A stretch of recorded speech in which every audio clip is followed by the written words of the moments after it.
Ever wake up more exhausted than when you went to bed? You tell yourself it's just a busy week.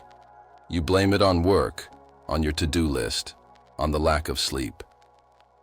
But deep down, a part of you wonders, why does everything feel so heavy lately? Let's be honest. Most people walking around today aren't just tired. They're burned out. And the scary part? They don't even realize it. The slow burn burnout doesn't hit you like a crash. It creeps in like fog. At first, it's just harder to concentrate. You're a little more irritable. You lose interest in things you used to enjoy. You tell yourself, I just need a vacation. But then, even on vacation, your mind won't shut off. You're scrolling in bed, heart racing over emails that haven't even arrived yet. Psychologist Christina Maslach, one of the world's leading researchers on burnout, defines it as emotional exhaustion, depersonalization, and reduced personal accomplishment. It's not just about being busy. It's about feeling like you're disappearing under the weight of your own life. The invisible weight. Imagine carrying a backpack filled with bricks. Every task, every deadline, every expectation, another brick. At first, you manage. You're strong. But after months or years, you can't stand up straight anymore. Your body hurts, your joy fades, but because no one else can see the backpack, they just think you're overreacting. Sound familiar? A 2022 Gallup study found that 76% of employees experience burnout at least sometimes, and yet, we normalize it. We tell ourselves, this is just how life is. But it's not. Burnout isn't a personal failure. It's a survival response to a life that's out of alignment. What it looks like in real life. You procrastinate, not because you're lazy, but because your brain is fried. You feel numb when something good happens, like you can't feel joy anymore. You wake up dreading the day, even if it's your day off. You start wondering if you're just not cut out for life. These aren't signs of weakness, they're signals, warnings. Your mind and body saying, please stop pretending I'm okay. And yet, we keep going. We keep smiling. We keep pushing. Because slowing down feels like failure, and resting feels like guilt. The truth? Being tired means you need sleep. Being burned out means you need change. You might need boundaries, or time off, or therapy, or just someone to say, hey, I see you. And I know you're not okay. Burnout is what happens when we trade our aliveness for productivity. When we forget that we are human beings, not human doings. So if you've been telling yourself you're just tired, take a breath and ask, what if it's something deeper? Most people think burnout is a sudden breakdown, like you just wake up one day and can't function. But the truth, burnout is a slow erosion of your energy, your identity, and your joy. It happens in stages, and the scariest part is, you often don't notice the shift until you're already drowning. According to a study published in the International Journal of Environmental Research and Public Health, burnout progresses in multiple psychological phases, often starting with overcommitment, not exhaustion. Let's break it down, step by step. Stage 1. The hero phase. I got this. This is the trap of the high achiever. You say yes to everything. You're excited, driven, maybe even addicted to the rush of being needed. You take on more at work, at home, even emotionally for others.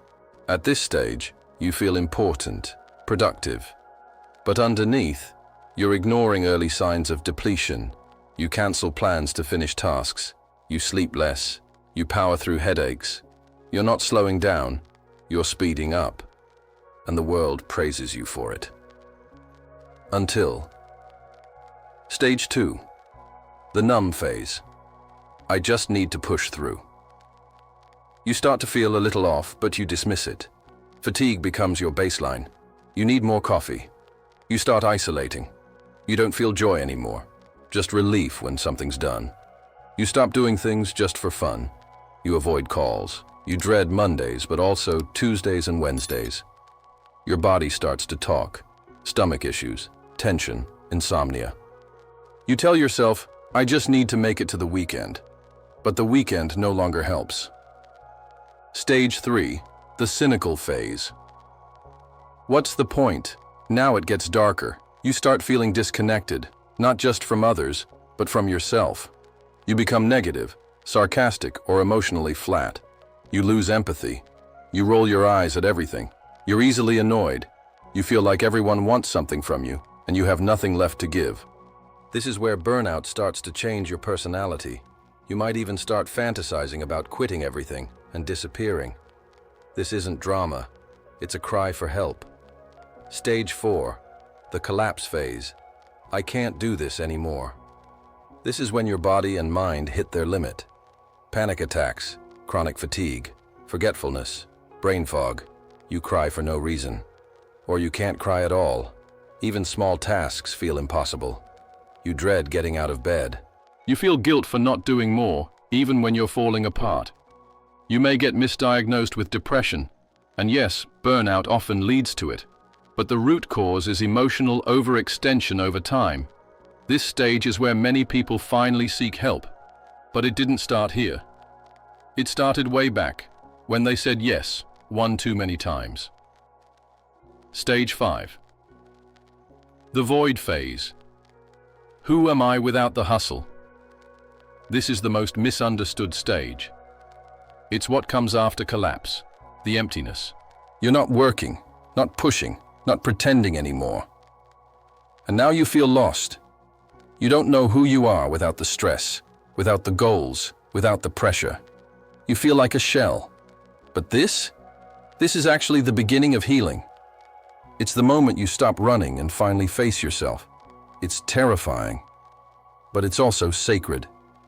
Only 3% pass through. All 5 stages consciously. Most people get stuck somewhere in the middle, especially in stage 2 or 3. They never name it as burnout. They just think they're bad at life or not strong enough. But naming it is power. Recognizing these stages is how you stop the spiral and begin the climb.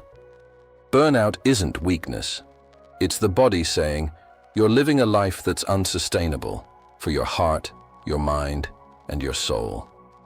So, which stage are you in? Some warnings don't come with flashing lights. They come in the form of subtle shifts. A forgotten word, a short fuse, a sudden tear in the middle of the day. These are the quiet cries for help your body and mind whisper. But most of us are too busy or too numb to listen. So let's turn the volume up. Here are the signs of burnout that often go unnoticed until they take over your life. 1. You feel like you're always behind, no matter what you do. Even on your most productive days, there's a sense of guilt. You cross 5 things off your list, but all you see are the 5 you didn't do. It's not just time management, it's emotional depletion. Burnout shifts your internal baseline. You start measuring your worth by output, and no amount ever feels enough. This constant feeling of being behind isn't laziness. It's your brain on survival mode, trying to protect itself from further overload. 2. Your memory and focus are falling apart. You walk into a room and forget why. You reread the same sentence 4 times. You forget simple tasks, names, appointments, even words mid-conversation. This is more than distraction. It's cognitive fatigue. Chronic stress literally reduces the size of your hippocampus, the brain region responsible for memory and learning. And when your mind is overloaded, it starts shutting down non-essential functions, like memory, to keep you afloat. If you're forgetting things, it doesn't mean you're broken. It means you're carrying too much. 3. You snap at the people you love. You're not angry, you're overwhelmed. But instead of crying, you yell. Instead of asking for help, you lash out. Tiny things, dishes in the sink, a loud voice, a late reply, suddenly feel unbearable. Burnout turns your nervous system hyper-reactive. You're not choosing to explode, you're just stuck in fight or flight. This isn't about being a bad person. It's about being pushed too far for too long without rest. 4. You feel disconnected from what used to matter. You once loved reading, or painting, or dancing. Now you can't remember the last time you felt excited about anything. It's not that you've lost your passion. It's that your system is shutting down non-essential emotional energy. Burnout numbs you, not just to pain, but to pleasure too. This is called anhedonia, the loss of interest in activities you once enjoyed. It's common in depression, but also a core symptom of long-term burnout. And it hurts, because you miss yourself. 5. You secretly fantasize about quitting everything. You daydream about disappearing, starting over, leaving your job, leaving your city. Sometimes you wish for a small crisis, something to force you to stop. This isn't because you're ungrateful or weak, it's because you feel trapped. Burnout makes the future feel like a prison. Even good things start to feel like obligations. You're not chasing joy, you're escaping pressure. And you're not alone. The pain. You've normalized. We've been trained to ignore these signs, to smile, to be grateful, to work harder. But ignoring burnout doesn't make it go away. It just makes the crash louder when it comes. So if any of these feel familiar, don't dismiss them. These aren't just symptoms. They're invitations to pause, to reflect, to choose differently. You are not lazy. You are not broken. You are tired of surviving. And somewhere in you, a quiet voice is still whispering, I want to live differently. We live in a culture that worships hustle. Keep going. Push through. Rest is for the weak. It sounds strong. It sounds noble. But here's the truth no one tells you. Pushing through burnout doesn't make you resilient. It makes you disappear. Let's unpack why. The myth of grit. You've probably heard about grit, the idea of perseverance and passion for long-term goals. Angela Duckworth, a psychologist who popularized the term, showed how grit correlates with success. But what most people forget is that grit isn't infinite. It needs fuel, and that fuel is energy, emotion, and purpose. When you keep pushing through pain without pausing to refill, that grit turns into grind. And grind leads to grief. Not the healthy kind, but the grief of slowly losing parts of yourself. When willpower becomes self-abandonment, you tell yourself you're being strong. That quitting isn't an option. But here's a hard truth. Sometimes what we call discipline is actually self-abandonment in disguise. You force yourself to keep working even when your body's breaking down. You say yes to things that drain you. You show up for everyone else, but not for yourself. That's not discipline. That's fear wearing a productivity mask. Fear of disappointing people. Fear of being seen as lazy. Fear of confronting what your burnout is actually trying to say. The high cost of high-performance research from the World Health Organization confirms that chronic workplace stress, especially when unmanaged, leads to physical illness, anxiety disorders, and deep emotional exhaustion. It's not just in your head. Burnout increases your risk of heart disease, type 2 diabetes, depression, sleep disorders, cognitive decline. So when you push through burnout, what you're really doing is burning through your future health. Your body keeps score, and it always collects. The danger of mistaking numbness for strength.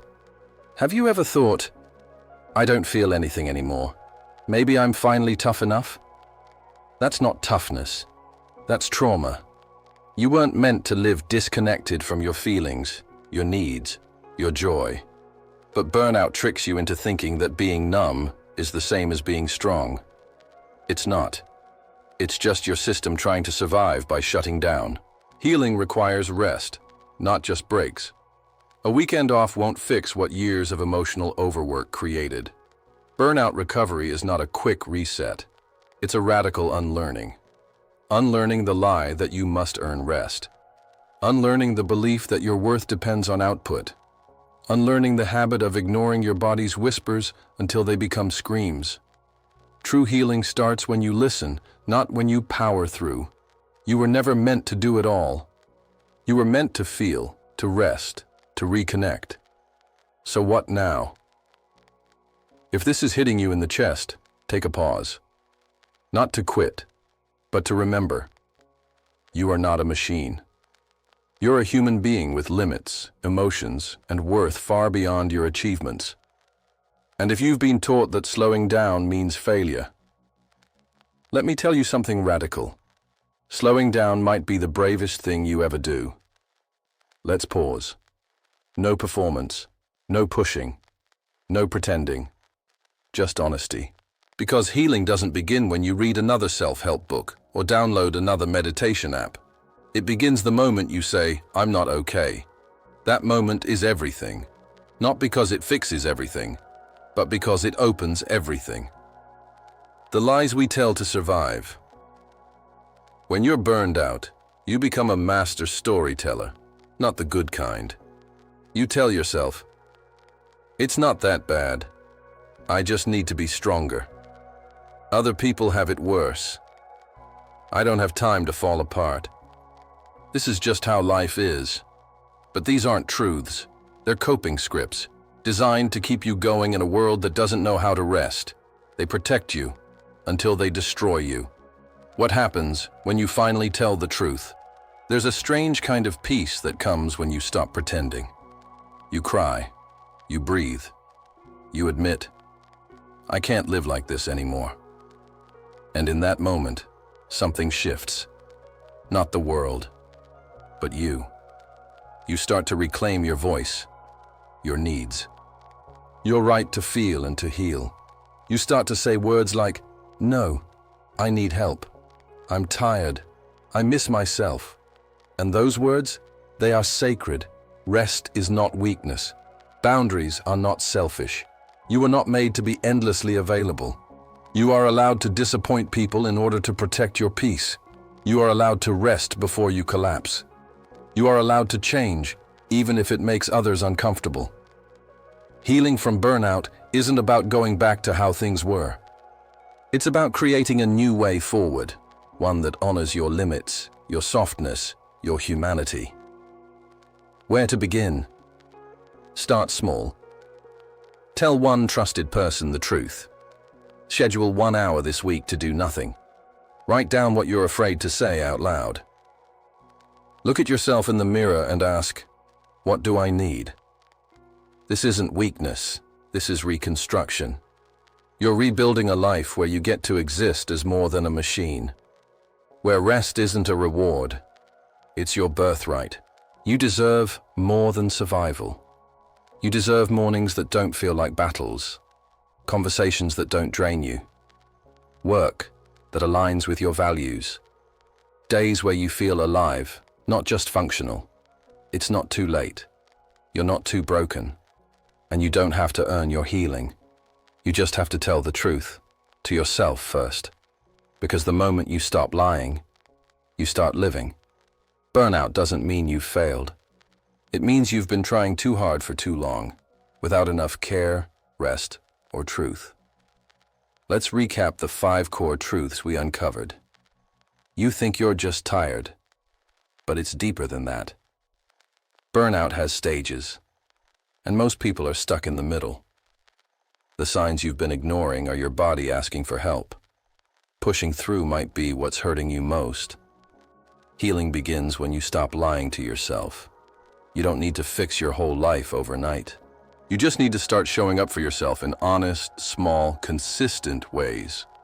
Ask yourself, what stage of burnout am I in right now? What truth have I been avoiding? What do I need but still haven't given myself permission to feel or do? And then, breathe. No pressure, no judgment. Just you, choosing to care about your well-being a little more today than yesterday. If this video spoke to you, let us know in the comments. Which part hit you hardest? And tell us, where are you watching from? We read every story. You're not alone. Ready to go deeper? Watch our next video. Signs you're emotionally exhausted, but you've learned to hide it. It's a powerful follow-up. And if no one told you this today, You're allowed to rest. You're allowed to heal. And you're worthy of a life that feels like your own.